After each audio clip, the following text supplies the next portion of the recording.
તો અમદાવાદમાં ફરીથી સામે આવ્યો નકલી પોલીસનો ત્રાસ। રખિયાલ વિસ્તારમાં ચેકિંગના બહાને 2 લોકોને રોકવામાં આવ્યા।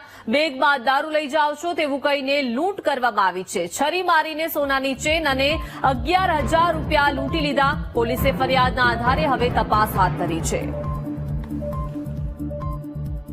વધુ માહિતી સાથે સંવાદદાતા અનિતા જોડાઈ ગયા છે। અનિતા, અમદાવાદમાં અસામાજિક તત્વોને જાણે કોઈ જ ડર પોલીસનો ન હોય તેમ એક બાદ એક ઘટનાઓ સામે આવી રહી છે અને હવે આ નકલી પોલીસની ઘટના, શું વિગત?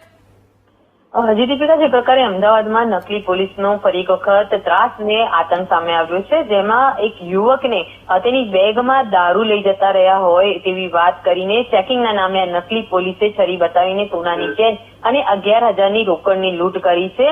ખાસ તો રખિયાલ વિસ્તારની આ ઘટના સામે આવી છે, જેમાં મોડી રાત્રે પોલીસ બનીને આ નકલી પોલીસ ત્યાં ચેકિંગ કરી રહી હતી। એ દરમિયાન એક વ્યક્તિ જે બેગ લઈને ગયો હતો ત્યારે તેનો બેગ ચેક કરવાના બહાને તેને ધમકાવ્યો હતો અને લૂંટને અંજામ આપ્યો હતો।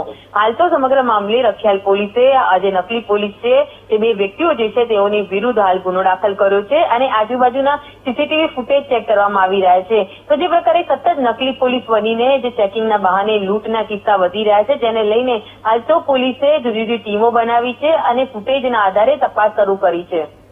જી આભાર અનિતા, વિગત આપવા બદલ।